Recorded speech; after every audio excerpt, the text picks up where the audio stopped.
And then the other thing that I want to mention is when you relocate to the States, you have to be prepared that finding an apartment in America is not easy. So you need to have some money secured.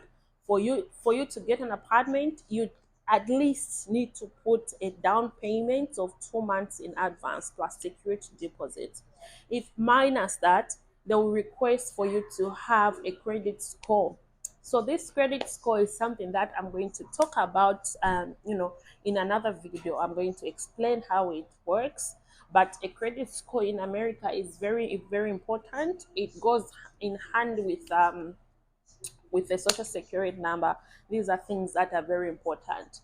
If you don't have a credit score in America, it's very difficult for you to get an apartment, to get a vehicle, just a lot of just important things depend on those two things: social security and the credit score.